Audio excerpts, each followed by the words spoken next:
This is the Paracave Podcast, proudly brought to you by major sponsor Jack's Pale Ale, exclusively available at Parramatta Leagues Club, Shannon Cooney from Glenmore Park Realty, Beau Cook from Loan Market, BTZD, the official apparel partner of the Paracave Podcast, and the Parramatta Times, the official media partner of the Paracave Podcast.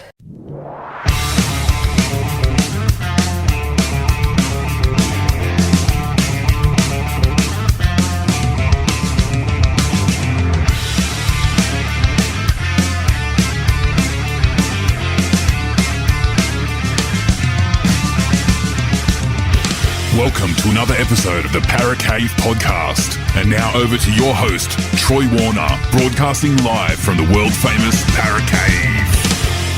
And yes, hello and welcome back to another cracking episode of the Paracave Podcast.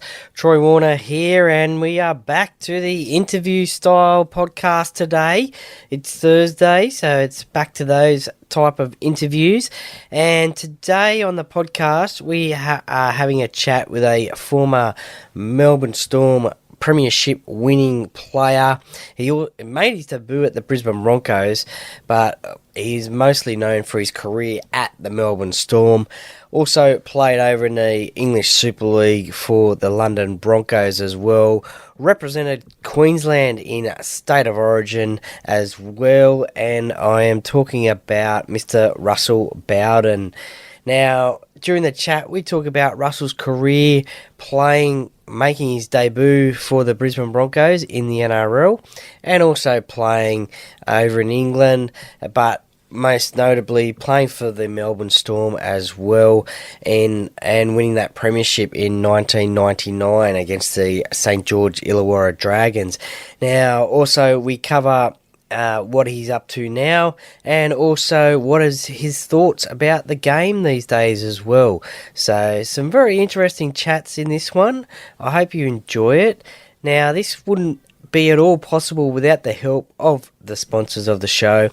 Major sponsor Jack's Pale Ale, which is exclusively available at Parramatta Leagues Club, Beau Cook from Loan Market, Shannon Cooney from Glenmore Park Realty, BTZD Teamwear, the official apparel sponsor of the Paracave Podcast, and the Parramatta Times, the official media partner of the Paracave Podcast. More details about the sponsors and the Paracave Podcast merchandise after the chat with Russell, so stay tuned for that one. But enough of me talking. As Hindy says, get a beer, coffee, whatever you want. Sit back, relax, and enjoy, and let's get straight into it. Hi guys, it's Russell, former Melbourne Storm premiership winning player, also Queensland, here to talk to Troy on the Paracave. And as you heard from his intro, my guest today on the Paracave Podcast is a former rugby league player, a premiership winner with the Melbourne Storm, also had a short stint at the Brisbane Broncos as well, and also the London Broncos over in England, but also represented Queensland in State of Origin as well. Welcome to the Paracave Podcast, Mr. Russell Bawden. Thanks, Troy. How are you, mate? Not too bad. Thank you very much for joining me. Now, born in Mount Isa, I believe, where such rugby league players as Nathan Feen, Scott Prince, Carl Webb and Jamie Goddard were as well. Was rugby league always something that you wanted to play and maybe pursue as a career? Well, first of all, Troy, this is a common mistake a lot of people have with me. I was actually born in Ingham. Okay. And, yeah, but Mum and Dad were on holidays, and I was too eager to pop out, so I popped out, and obviously then lived in Mount Isa all my life, rugby league for me was the only sport. I didn't know anything about rugby union. Yeah. I think I knew about cricket, but Dad played rugby league, so we always went and watched him play. He coached rugby league, so I watched it. When I thought it's time for me to play, I thought you had to take your own jersey, so I was picking a jersey, a local one, in Mount Isa, and Dad said, right, let's get you in there, and that's where it started. Ah, nice. Now, just before we came on air, you told me that you used to be a Parramatta supporter, the Mighty Eels. Oh, yes. Back in the early 80s, mate. I think my favourite, I know my favourite player was Peter Sterling. Bloody loved the man. I reckon he was an absolute legend. And I have told him that a few times, especially when he's interviewed me and that in the later years when I was playing with the Storm. So, no, definitely loved him back in the 81 grand final, and I think it was 83 and even 86, wasn't it? So 81, 2 and 3, and 86, the last team to go back to back to back. So champion players, and Sterlo, great guy. I'm lucky enough to have him on the podcast way back when I started. And just with Sterlo, do you think the big immortal debate? Do you think Sterlo should be an immortal of rugby league? Oh. Quite honestly, Troy, I reckon I'm probably one of the last guys to be asking that, but I just think they hand those out willy-nilly now, I reckon, with the Immortals.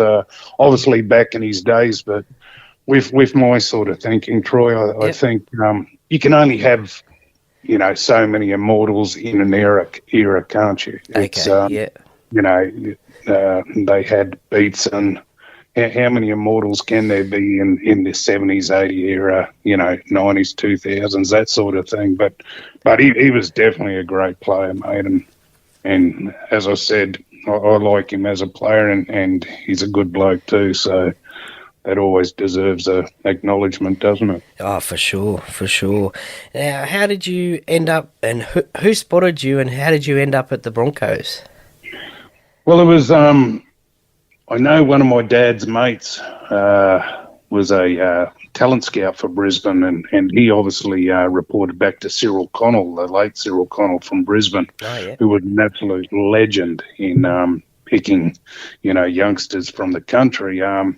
Anyway, the Broncos were looking at this one player who was my nemesis, and always had battles with him on the field. But Phil Cullen said, if you're looking at this bloke, you really should be looking at Russell Bawden first. And anyway, got the opportunity. Dad and I flew down to Brisbane. We spoke to Wayne Bennett and Cyril Connell, and, one thing led to another, and I ended up in Brisbane the next year in 92.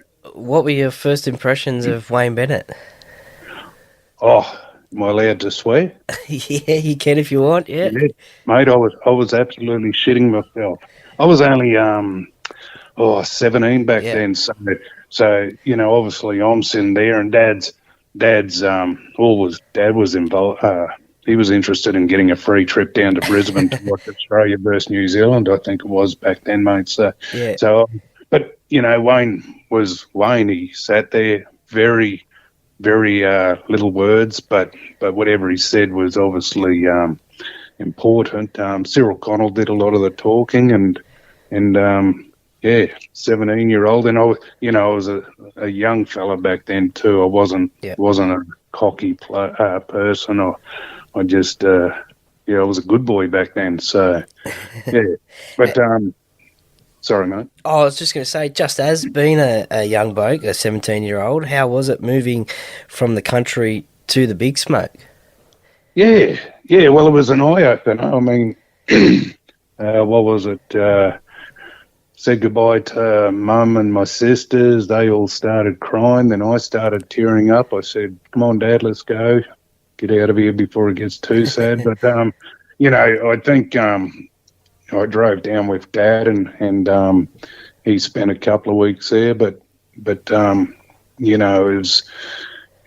was horrible, really, when I look back at it, because I was leaving Mount Isa, which was a small country town, and then I ended up in Brisbane, where it was just fast-paced. It was obviously I had to start a new job too. I was still doing an apprenticeship, and then training. And I remember my first training session, Troy. It was Kelvin Giles. Oh, okay, He was just an evil bugger, great bloke, but evil on the train, and we were doing consistent constant 400s. So you'd be either sprinting, he'd blow a whistle, it'd be slow down. He'd blow it a different way, and you have to turn around. But it was just constant running around to find her. And I've never been involved in this sort of training before. Yeah. And he's yelling at me, and this is my first training run. He's saying, "Get that fat, lazy bastard off the field." And he's yelling this constantly, and just, he wants to break me. I think he was getting excitement out of breaking me. But Martin Locke, who used to be with Brisbane Broncos in the lower grades and a few A grade games, he was one of the fittest there. But he stayed with him, and every time I have a chat to him, I remind him of how he helped me and all that sort of stuff through that first training session. So, and from there, I just got stronger and knew what to expect. That's good. The determination to succeed, obviously. Only the 2 games for the Brisbane Broncos, but your first grade debut was against the eventual premiers, Canberra. What do you remember about your debut, and was first grade everything you thought it was going to be like? Mate, I was on the, what did I do? I think I played the reserve grade. Yeah, I did. I played the reserve grade game before then, and then Wayne Bennett put me on the bench, which he has done a couple of times before. And anyway, it was a cold Canberra night, and I just remember my nose was dripping just through it being that cold, and it was ridiculous. Anyway, I heard my name being called up, and I've gone, what am I doing wrong, sitting in someone's chair or something? Anyway, it was obviously my time, and I wasn't ready for it. I really wasn't ready for it. It was just another routine, sit on the bench, just be a part of it sort of thing. But no, as soon as I got on, I was obviously in second row, and I was just in awe of all, Mel Meninga was still playing, and I can't name too many of the rest of the team, but I just remember Mel Meninga was still playing, and so that would have been 93, I think it was, or 93 might have been. And mate, he ran at me, and I tell this to the young kids too, who get scared of running at big fellas running at them.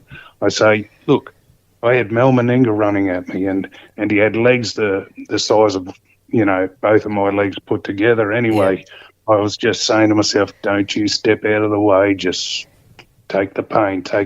Anyway, he ran straight at me. I put my shoulder straight into him. He ran over the top of me as if I wasn't there, but he did trip over. So I will class that as a tackle, and that's the one thing I can remember, mate, is Mel Meninga trotting straight over me and tripping. So that's one tackle I'm pretty proud of, and it wasn't a good debut. Trust me, Troy. But still, that's a great story, though. Great story, Mel Meninga, an immortal rugby league involved in that one. But great story. Yeah, well, mate, put it this way: it was. I think at that time I didn't rate myself as a great player. I knew I was passionate about rugby league. I knew I wanted to play rugby league. It wasn't a job for me. It was just something I had an opportunity to do. When I got that opportunity, I wasn't ready for it. Not like the kids these days who train and think they deserve to be there, sort of thing. So that's all they got in their life is they need to play NRL. Well, only the 2 games for the Brisbane Broncos, and then 2 seasons over at the London Broncos. Why was that? Well, because when I left Mount Isa, Troy, I was a nice kid who didn't gamble, didn't drink, didn't have a girlfriend. I was pretty much go to church and wouldn't burn. But then obviously when you go to Brisbane, you room with a couple of boys from the country who love drinking rum, partying and all that sort of stuff. And then I got I'm not going to say got caught up into it. They just, took me under their arm because obviously I was staying home and doing nothing, and they just got me out there. And I probably took it a bit too far, partied a bit too much, and obviously I was still playing good football, but But Wayne Bennett, after one weekend of a Friday night game, I organised a Saturday get together and a few things, not silly, but you're lucky there was no cameras around. Okay, yeah. Yeah, Wayne Bennett found out about it, so he had a chat to me on Monday. He said, in his low monotone voice, he said, "Russell, I think you're a good player, but you're hanging around the wrong players, the boys." So this is when Super League was coming too, and he said, "You've got a chance with Cowboys or London Broncos." I said, "Well, I'm a Mount Isa boy. I'd rather go to Cowboys." So yeah, definitely. He come back to me Tuesday and he said, "Yeah, Cowboys want nothing to do with you." Oh, so wow. I've gone, okay, fair enough. I said, "London it is then." Well, I've been sent to a city over the other side of the world where supposedly I party or drink too much for a professional. Mate, the first house I stayed at, there was 3 pubs, 2 of them. The furthest one was 2 minutes walk, and I didn't go to that one because obviously it was too far to walk. Far. So, yeah, too far. So, and I've just gone, what the? I had a ball over in London. London actually made me respect rugby league and the opportunity I had as a young person, and yeah, I'm glad I went to London now. It was a good experience for 2.5 years and a great bunch of boys and friends that I made over there too. Well, then after your Melbourne Storm career, you went back over to London, this time playing 50-odd games. How different was it the second time to the first time that you went over there? The second time was, I think I was probably another 15 kilo heavier than what I should have been. And, I mean, I was more mature. It is a fact when you get older playing rugby league, you might get a touch slower, but your mental status, you're just a tougher person. I knew what to expect. Over in England, they're still, apart from obviously their defence doesn't match up to Australia, but they still play a good tough game and they don't mind giving the head highs and a headbutt and all that sort of stuff. And I was expecting that too. I had a lot less hair too than Troy. Okay, yeah. Fair enough. Yeah. Now, a new franchise comes in 1998 into the NRL, the Melbourne Storm.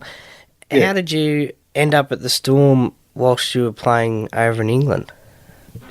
Well, Chris Johns, an ex-Brisbane Broncos player who obviously was involved with the Storm, he come over to London, and he was just there. I thought he was just meeting Terry Madison and saying hello to him and all that sort of stuff and having a holiday. But I caught up with him only for drinks after the game, everyone was there, and he just said, before you sign, because I was off contract that year, and he said, before you sign, just come and have a chat to me next year or at the end of the year, and I thought, okay, and I'm thinking, I could be going back to Brisbane Broncos here, because I didn't know about Melbourne Storm at all, and I thought Chris Johns was still involved with Brisbane, so anyway, I let Tony Curry know, who was a London Broncos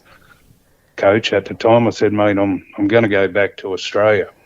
He said, "What for?" I said, Chris Johns has got an opportunity for me. He said, "Well, you don't know if that team that'll go ahead yet, because they were still in talks, obviously Super League and ARL." And I said, "Well, it doesn't matter.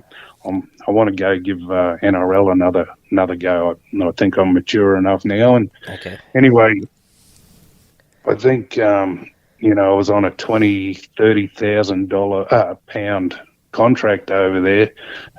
Tony Curry offered me, what was it? I think the last offer was about 80 or 90,000 pounds. Yeah, wow. To stay, and in the end, I said no to that. I come back to Australia, found out it was Melbourne Storm, and they offered me $40,000. Wow. With bonuses and all that. Yep.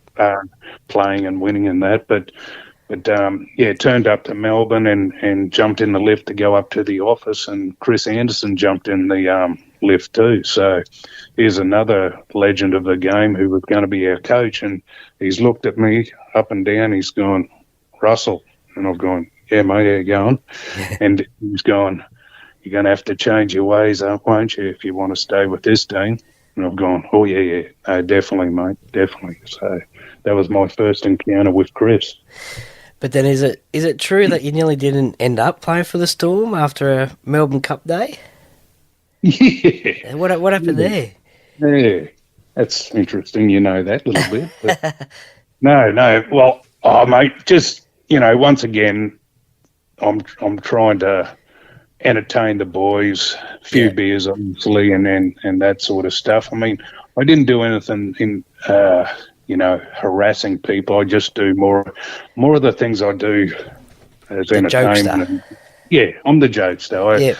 I do stuff to myself rather than annoy other people, even though in saying that I have been called a serial pest. But no, I did have a few drinks at the Melbourne Cup and got excited, and obviously all the boys were egging me on, and I didn't know about this either until I retired. But I played up a bit, and then nothing was said about it at all ever. Yep. But then I think it was Greg Brentnell. He actually told me that after I retired, he said, I was lucky to play again because of that day, and then thinking about letting me go. But it was Mark Murray who supposedly put in a good word for me. Yeah. And Mark Murray was the bloke in the end to let me go from Melbourne Storm. So, it was interesting to hear that, actually. Yeah, no, for sure. Well, 98 was the first year of the Storm, and then in 99 something must have clicked for them, because obviously they made the grand final. Could you sense that something special was happening in that year? It's only the second year of the Storm? No, well, put it this way, I was just only thinking about it the other day, Troy, is 99, because I watch the football now, and the celebrations these kids have after they score a try, and they all jump on each other, and I mean that's great. That means they're all getting on with each other and all that sort of stuff. But when we played, mate, we'd score a try, there'd be a high five here and there, and then you'd click back into footy mode. Okay, It'd be ready for the next set of six. But, mate, 99, we had that 1 year in 98, which gave us confidence, I think, knowing we could play against the Brisbanes and Newcastles, Canberras back then. And 99, I remember how I felt, and I knew the boys, we weren't arrogant, even though probably a lot of the opposing supporters would think we were, but we weren't arrogant. We just had that confidence that if we just played our game, we'd be right. And you wouldn't be scared playing against the Brisbanes or anyone, because you just knew you had the teammates you had next to you were just, we were ready to go. So we just had that feeling. Yeah, well, I watch a few of the Fox replay games, and sometimes they have the 80s games on, and after they score a try, they actually shake hands. So it's like, oh yeah, wow. So it's gone from shaking hands to high fives to jumping on top of each other. So don't get me started, mate. I mean, you probably have spoken to a lot more ex-players than I have these days, but I think I'm just going off subject here, mate. But I coach an under-15s team in Townsville here, and a lot of the kids, they're worried about getting that rep shirt, that rep, tracksuit sort of thing. Yeah. And I keep telling them, and you know what, 14-year-olds and teenagers, they don't want to listen to us old farts, but mate, they just think for them to go somewhere in life, they need to be representing something at such a young age. And I keep telling them, I said, wait till you're 18, 19. That's when kids find girls, or even though they find girls younger now, but, girls, alcohol. They want to party more, and then that whittles out all the players that think they were going somewhere to, they're gone, and then you just got the slim pickings of the 18, 19-year-olds who rugby league means something. So, okay, yeah, they just don't listen, though. Kids of today, eh? Oh, Well, in the prelim final of 99, you play and beat my team, Parramatta. yeah. What was it like playing Parramatta over the years during your career? Parramatta. When was that? They had Dimmick then. Yeah, they Canterbury 4, McCracken, Smith, Dimmick, Payne. Yeah, mate, they were a good team. Actually, that was the one team I think. Well, I was worried about back then. I think we played Canterbury 2 the week before, was it? And then we were confident but coming through when we had to play Parramatta, it was, that was obviously with Dimmick. Dimmick was and Smith, sorry. Those two were our two worrywarts. And obviously, I think they were leading there for a long time. And you just, all you do is you go back to your where you've got to actually do what you do at training, just hit the ball up. Obviously, I was only on the field for probably 15, 20 minutes a game, but even then you just had to come on, do what you did without, rocking the boat too much on the field with what's happening, and then, hope for the best. And mate, pretty much, and that's what I tell everyone, when you get to the finals, it doesn't matter what team you are, it's what happens on right there and then in that game. And we were lucky enough to come away with 2 points. 2-point win. So yes, that was not a game we were looking forward to. That's for sure. Yeah, well, unfortunately, you beat Parramatta, and I was devastated. And I already had grand final tickets in '99, thinking that Parramatta were going to make it. And Melbourne make it. What was your grand final week like? That was unbelievable, absolutely unbelievable. Like, you've got blokes like Lazarus that are playing with you, that have been there 4 times before, I think it was, and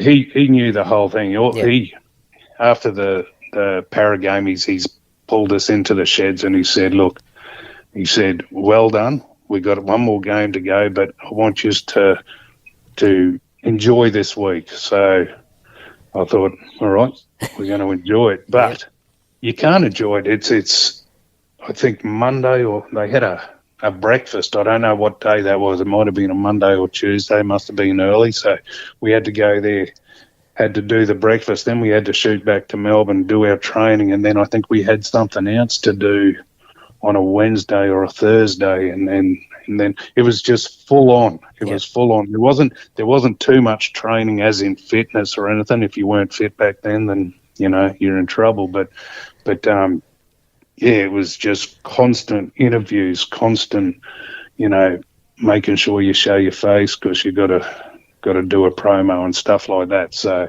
mate, it just went quick, and that was a time when I hadn't had a drink for about 3 months either. Okay. Because I gave myself a thing. I won't have a drink till the last game, and that ended up being the grand final. So I was actually real fit and playing to my best ability back then. But the week was quick. Yep. The grand final was slow, as in no time slowed down. It was just a constant game, pretty much. So. What are your memories of the game? And is it hard being on the bench watching the game unfold? I remember. You see them all now when they have grand finals. Troy, they the whole 17, 18, 19, 20 players, they all get out there and line up for the anthem and all that sort of stuff, mate. And I remember I used to have a joke because I was the most on on the bench, most Yeah. numbers. So I used to say I was the captain of the bench. Anyway, we'd walk out there after the first 13 went out, and I said, where the hell did we go? So anyway, I was sitting next to the chairs for this anthem, and then we started doing the, shall we go out there, shall we not? Because St. George had their bloody whole team out there, the 18, 19 players. So Yeah. we're doing the, 1 foot forward, 2 steps back sort of thing. Slowly This sort is of during the creeping out. anthem when we're going, what the hell's here? We didn't know what to do. So, but mate, the grand final was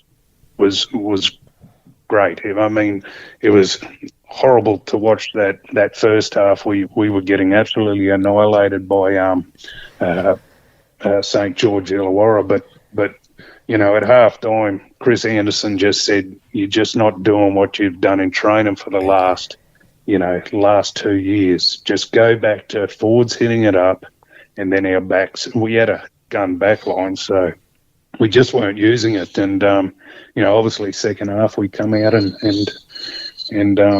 gave it a good run. Just played to what we knew. Yeah, and what were your thoughts at the time when Craig Smith got taken down by Jamie Ainscough? What were you thinking then? Craig still can't remember that game. Okay, wow. Poor bugger. Yeah, poor bugger. We used to nickname him Slippery. Okay. Because he used to drop the ball more than he'd catch it.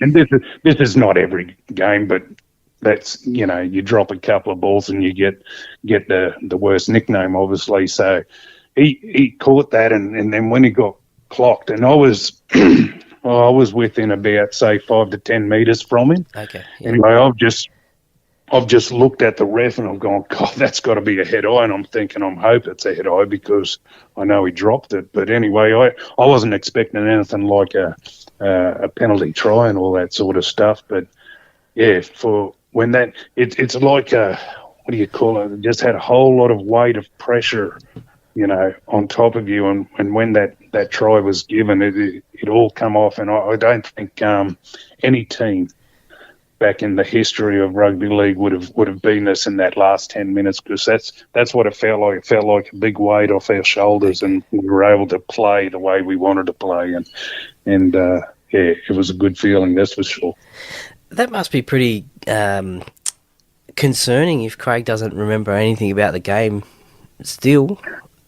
Oh, when I say that, he obviously remembers it now because he Okay, yeah, watched it over. he watches it and all that. But the week after it and all that sort of stuff, mate, he couldn't remember it. So obviously we laugh about those things now, and then they've shined a light on the problems that can happen in the past. But back then that's what we were like, mate. We don't we never go down to get a penalty for a head eye and stuff like that back then, and obviously now they know how to milk it. So yeah, but no, he's good now, mate. I think we're catching up soon for the Melbourne Storm reunion. So okay, yeah. Do you get down to many of those Melbourne Storm reunions?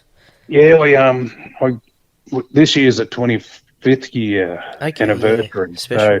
So I've been going down for the last 8 or 9 years, mate. It's been good. I mean, it's not just for membership. For grand final winners. It's for everyone that was involved with Storm, and they do make sure everyone's felt welcome. So it is good, and a lot of tall stories and who was better than someone and who used to shower longer than others. So yeah, there are some good stories.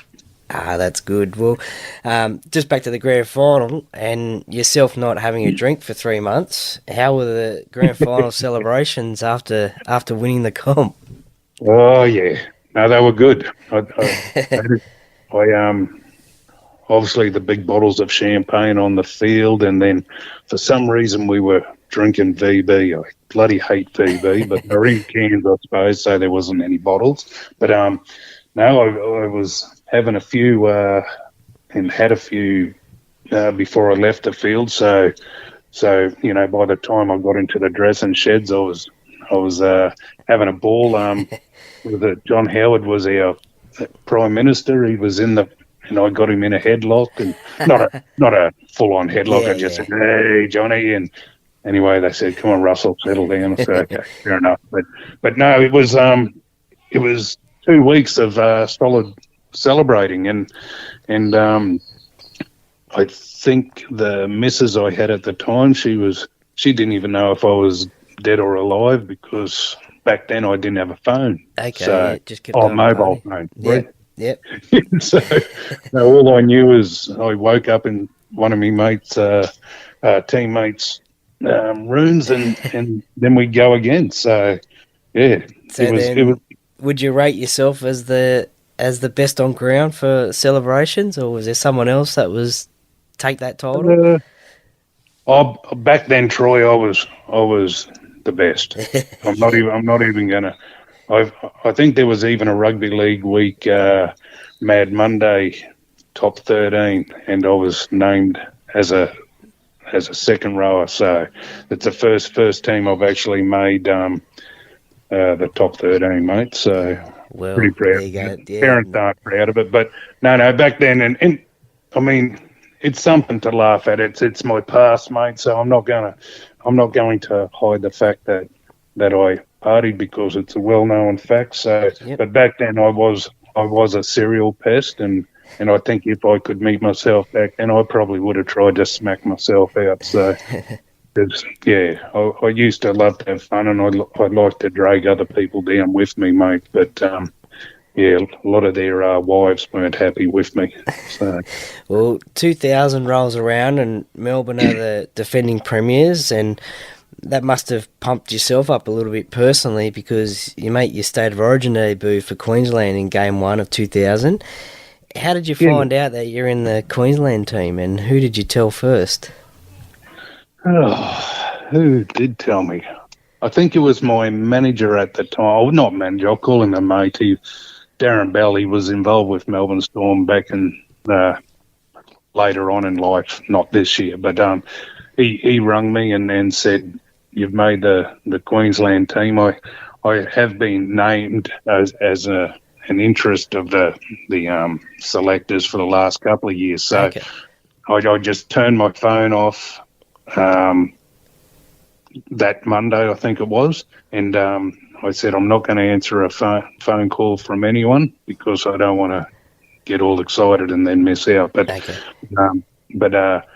I turned the phone on about lunchtime, and I had about 20-something missed calls, and one of them was Darren Bell. Anyway, I rang him back and just to find out, and he said, "Yeah, you made it." So that's when I started listening to all my messages and seeing who I had to call. But, mate, it was, as I said, as you know too, I'm a Mount Isa boy who's played at Brisbane Broncos, and I met a lot of good mates there, and it was more of having a party and then playing football. And then I went to London, learned to respect the game. So I thought, stuff it, I'll go to NRL, and that's all I was doing. I was just playing a game I enjoyed. Yep. And to get picked for State of Origin, especially while I was coming off the bench, was just a great feeling. It was, and it still didn't sink in, really. I mean, I look at the Origin players these days, mate, or even back then,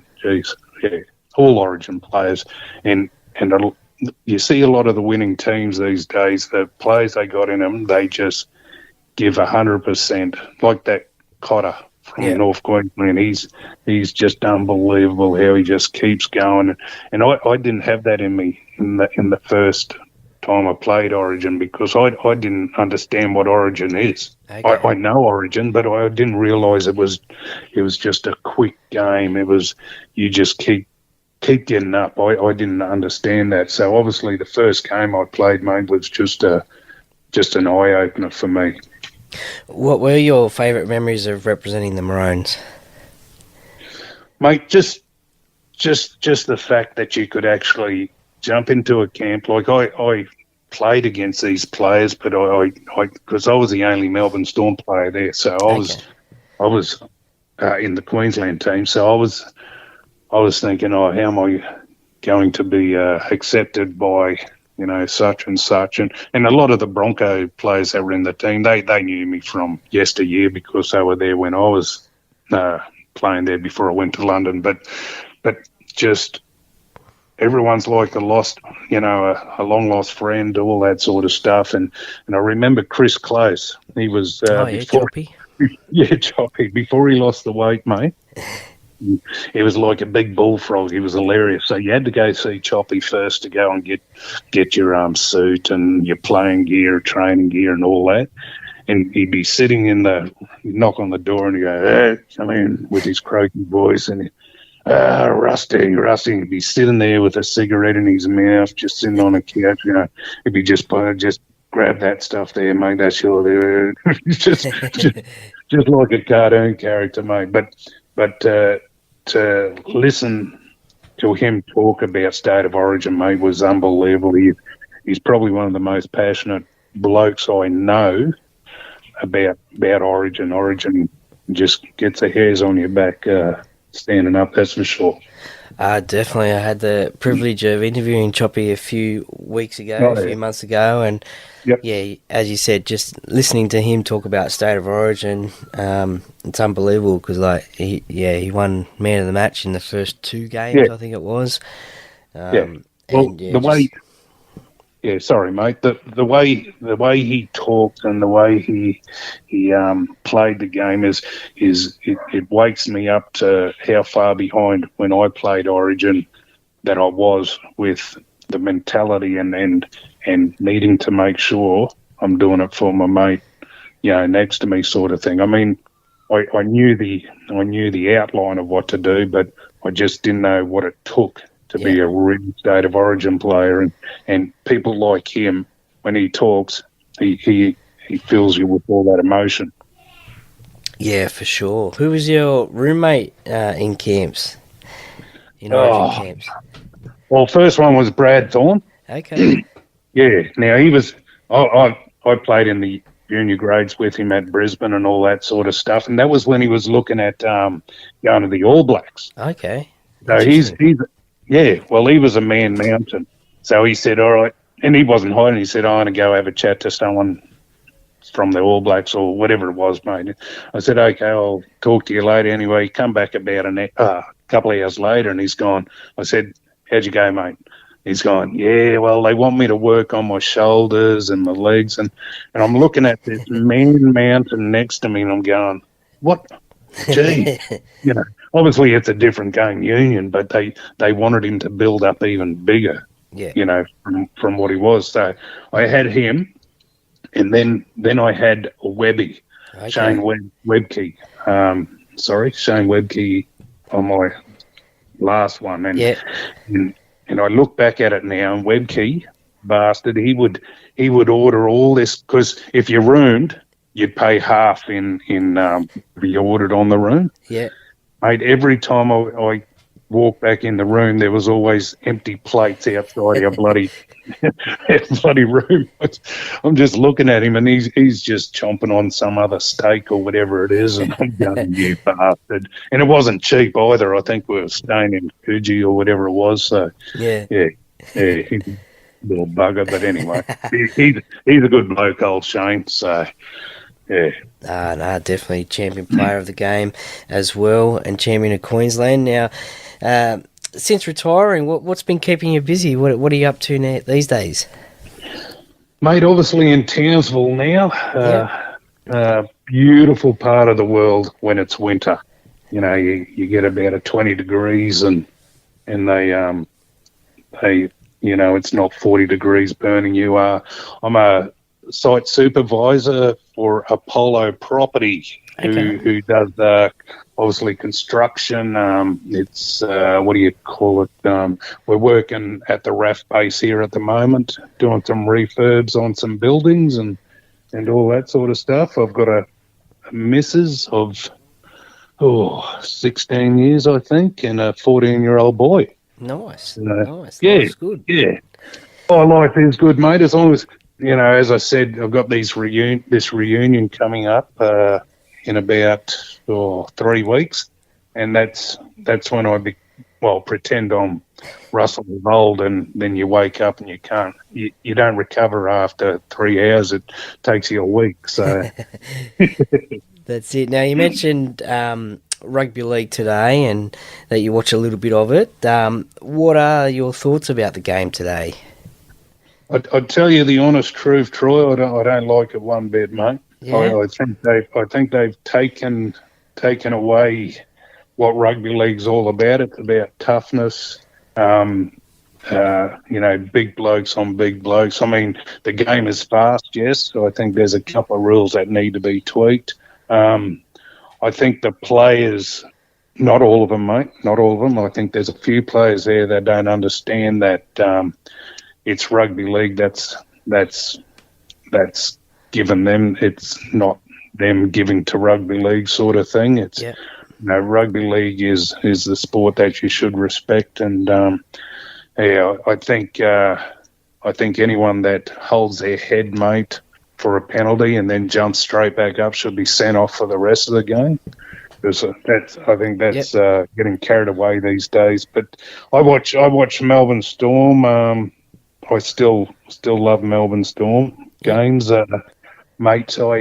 If Craig Bellamy leaves and Storm play a boring style of game, mate, I'll probably not be interested in watching it anymore. Okay. So, yeah, that's State of Origin I'll always watch. Yep. Because I always have a lot of New South Wales friends who absolutely give it to me after winning one game, and then that's why I stay quiet after the second game. So now I can feel comfortable. Well, I won't give it to you too much at the moment because it's Queensland 2-0 with the third game coming up. So, that's it. Well, time for some common league questions, and obviously the grand final is right up there, but do you have a favourite game that you played during your career, one that just stands out and you thought, oh, geez, I just really loved that game for whatever reason? Probably the first game I played NRL, mate. Okay. As in for Melbourne Storm, it was against St George Illawarra down at Illawarra, and they had a gun team back then, and this is our first game. We've trained together for the last 3 or 4 months. We knew we were good, but you just don't know how good you are as a team until you play against a top quality team. So actually, I think it was Illawarra we played. But anyway, mate, we what it was is we went on there not expecting too much. We were hoping to keep them, to the 12, 14 points. That's the goals we had every month. We'd say how many games we think we'd win, and then what we want to keep. And anyway, you don't realise how good of a team you are until you're on that field playing against them. And obviously, our first game as a team, we didn't realise how good we were. And then, to come away for a win from that first game was just a great memory. And I still remember having 2 players come on to me. One was with the ball and one was about to hit the hole, and I had to make a decision or who to tackle. Anyway, I left it too late, made the right decision, and you don't realise how good of it. Well, I'm not saying I was a good player, but I'm just saying you don't realise how prepared you are for the game until that action actually happens. So, no, the first game was just you're thinking, well, I am an NRL player now, and I was lucky enough to play 100 games for Melbourne, so that was a good time. What does that mean to yourself, playing 100 games for Melbourne, a club like Melbourne? Yeah, no, absolutely. It means a lot to me. I mean, it's I was a second person, and I was lucky too because Mark Murray didn't like me as a player and my attitude, which is absolutely fair enough too. I look back now, and I wouldn't have been easy to coach. I would have been a little rogue and all that sort of stuff. But I think I was on 99 games, and he dropped me back down to Queensland to play, and it didn't look good. And lucky enough, there was a few injuries, so So I did come back, and I think I played 101 games, and it meant a lot. I mean, you know, you look at the notice boards in the office of Storm, and there's the, you know, who's played 100 games and all that sort of stuff, and I'm second on the board. And nice. And that means a lot to me. And there's only one person who's really above Cameron Smith in one of the boards, and that's me too, with the first Queensland rep. Oh, okay. Wow, that's really special too. Yeah. Yeah. Oh, mate, it means no. Cameron Smith was just an absolute freak, wasn't he? But I tell you right now, every time I show someone that board, and that's mainly the ex-players too, Troy, it's, look at that. You can't take him from that spot. So unless he rubs it out, and I'm sure if he asked him, it would happen, mate. So, but no, look, playing NRL, mate, was an absolute dream, and it's good to play 101 games to say, well, yeah, I was obviously worthy of playing NRL to be able to play that many games. So it was never about, you know, making a rep team or anything. It was just about playing seeing how, playing footy. And that's where I think a lot of kids these days, mate, go away from it all, because back when I was younger, I just wanted to play A grade for townies in Mount Isa. And it was nothing to do with playing NRL. Yeah. You know, kids these days, they want to play NRL, and they forget the little steps you got to go to before you get to NRL. So anyway, they'll learn one day, mate. Yeah. Now, other than your home ground, which probably would have been Olympic Park back in the day, which I think had the smallest in goals of any ground. Did you have a favourite ground that you used to love to play at? I always loved playing in Brisbane. Okay. Always loved it. Actually, I didn't mind Newcastle either, mate. That was, you know, the grounds that are purpose built for rugby league. They're the ones you want to play at, and it just I know they've got that World Cup soccer coming, and it just upsets me that, you know, Brisbane have got to leave, you know, Lang Park and all that sort of stuff to play at the Gabba. Yeah, play at the Gabba. That's, you know, it's not purpose built. You know, Storm had to play at what do you call Marvel. it? Marvel. That's it. You know, they're not purpose built for rugby league, and I think it's unfair for the supporters to have to do it. But yeah, no, it's Olympic Park. That was always a bit of a dodgy joint, but I reckon Brisbane. What about a least favourite ground? Was there one that you hated playing at for whatever reason? What was the West? Not West Tigers. Remember West's old one? I think they played there. Campbelltown? Campbelltown. My God. Mate, I remember our first game there, and I think we had a few players out. We played there, and we got abused for coming off the bus, for God's sake. They didn't even let us get changed to get into our playing gear before they abused us.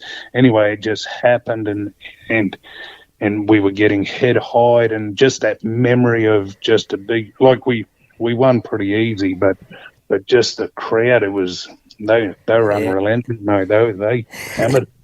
So, excuse me. So you didn't want to play down there then, obviously? No. Well, I had an opportunity to go to West when I was still in Mount Isa, mate. I had a coach who, Glenn Haggith, his name was. He played for Canterbury, I think, but he ended up in Mount Isa. And anyway, he said, I can get you an opportunity at West, which was in Sydney, and then I think another anyway, I said, no way I'm going to Sydney. That's too big of a thing. But, you know, one thing led to another, and then Brisbane jumped on board. But, yeah, no, West was an ordinary one.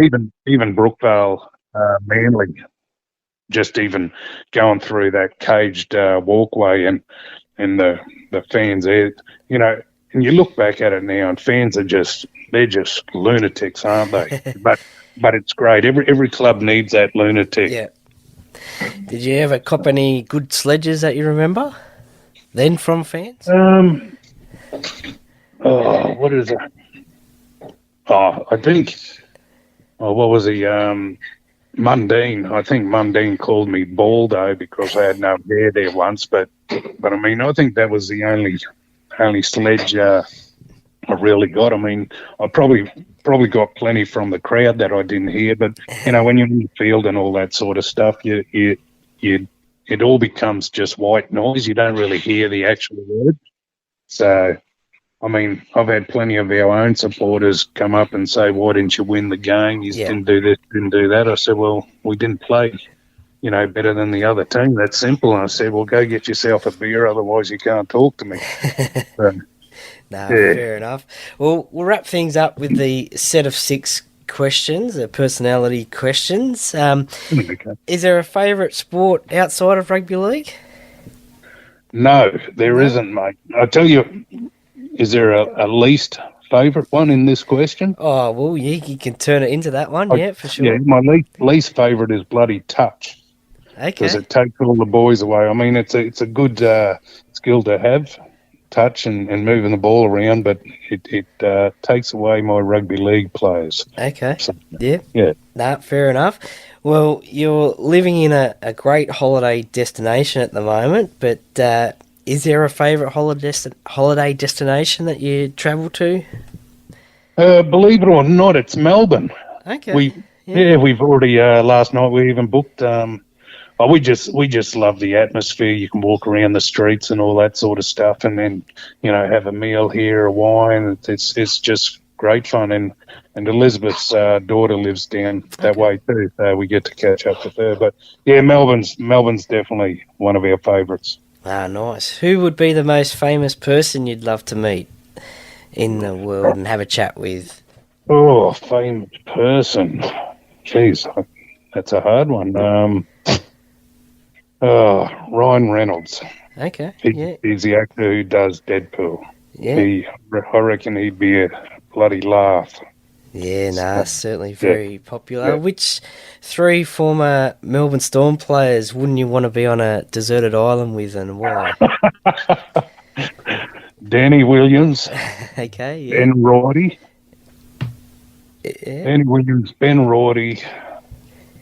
And I reckon Robbie Ross. Okay. Robbie Ross he'd be a little serial pest. Ben Roddy and Danny Williams, they're funny, but they'd be annoying after a while. Nah, that's fair enough. What's your specialty dish in the kitchen or on the barbecue? Specialty dish? Yeah, what are you known for? Actually, you know what I've mastered at the moment, and I'm pretty happy with. Just a couple more tweaks is the pork crackle. So I'm going to say the cooking a pork and getting the crackle real good. So I'm happy. No, you got to get that crackling spot on. That's the. What is it? Piece de resistance. That's what people want the pork for. Not the actual meat. They just want the crackling. Yeah, no, well, mate, I cooked a pork crackle there many Christmases ago. Anyway, the ladies were in the kitchen. I said, "All right, pork's ready." And there was 2 porks, 2 lots of good crackle.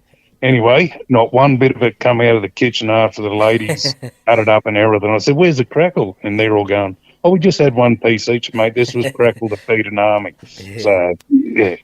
No, that's it. And the last one, who is your favourite band or solo artist to listen to? Oh, I can tell you a couple. Well, I loved ABBA. Okay. ABBA's number 1. Yeah. And I didn't mind listening to Aqua, Roxette. I loved all those pop music songs back then, and that used to be my fire-up music. Okay. Listening to them before the game. What's your favourite ABBA song?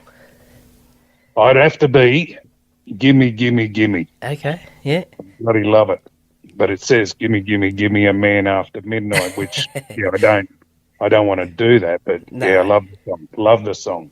Ah, nice. Well, Russell Bawden, thank you very much for joining me today on the Paracave podcast. I could have spoken for longer. Some great stories there about your career, and really enjoyed it. So thank you very much for joining me on the Paracave podcast today. Too easy, Troy. Thanks very much, mate. Welcome back, and thank you for listening to Russell and his rugby league and life story. Some great chats there, some great yarns, some great stories. I appreciate Russell coming onto the podcast, having a chat and going back down memory lane on his playing career, and hopefully one day I'll catch up with him if I'm ever up at Townsville again, and I'll give him a shout out and see if we can catch up and say g'day. But I really appreciate Russell coming on the show and having a chat. I'm sure the fans would have enjoyed that chat as well. Now, that was all brought to you by the sponsors of the podcast, Jack's Pale Ale, exclusively available at Parramatta Leagues Club, which you can get these days in the Eels Club shop. Also, Beau Cook from Loan Market, your local mortgage expert. You can contact Beau and his team on 0401 213 236. Get in contact with him today for a free chat and see what Beau and his team can do for you, and let him know that you heard it here on the Paracave podcast. Also, Shannon Cooney from Glenmore Park Realty as well. If you're thinking of buying or selling in the Glenmore Park or the Penrith LGA areas, contact Shannon today. He is a 5-star real estate agent. So for that 5-star service, contact Shannon today or any day on 0421 588 445. Also, BTZD Clothing as well, the official apparel sponsor of the Paracave podcast. That you can contact them on reach their website at www.btzd.com.au. Check out their range. They might be able to help you out with you and your sports team as well for some uniforms. So check them out. Let them know that you heard it here on the Paracave podcast. They are the creators of the polo shirts that we have on offer. A little bit more about that very shortly. Also, the Parramatta Times as well. So if you want to know about the local Parramatta news, then just simply head to www.parramattatimes.com.au and keep in touch with what's happening in the Parramatta and surrounding areas. Now, to the Paracave podcast merchandise that is available now. All you need to do is email the podcast at theparacavepodcast@yahoo.com, and you will be able to order we've got hats for sale as well, $15 plus postage and handling. So just email the podcast and get your order in, and you could be wearing one of those great looking podcast hats as well. I've seen a few out and about, which is great. I always wear mine out and about as well. So if you want one of those ones, just email the podcast and get those ones. Also, I've got 1XL and 2 large polo shirts, Paracave podcast polo shirts from BTZD Clothing available as well. So same deal, they're $30 each plus postage and handling. Same deal, just email the podcast with your size, and I'll organise that to get out to you as soon as possible. Or you could go for a combo deal as well, $40 for a polo and a hat together. So there's only a couple of polos left in this first batch, so if you're after a large or an XL, just email the podcast, and then as soon as they are gone, we'll organise to try and get some more polo shirts made up in different sizes. So contact the BTZD Clothing if you're interested in your team sportswear. They do some great uniforms. I love the Paracave podcast shirts, so really appreciate them doing up them for the podcast. They look great. I love it. Have a great week as best you can. Thank you very much for listening to last week's episode as well with Neville Costigan. Hope you enjoyed that one. We've got some great interviews coming up as well. If you saw on the social media channels, you would have seen that we have Tom Leroy-Lars coming up, and also a cracking chat with Brian Smith as well that I can't wait to bring to you. But stay tuned to the social media channels. There'll be some interesting content coming up, so both on Instagram and Facebook, and you'll see who is coming up on the way over the next few weeks. But to sign off the show, and as I always say, the Para Cave podcast, by the fan, for the fans. Go Para!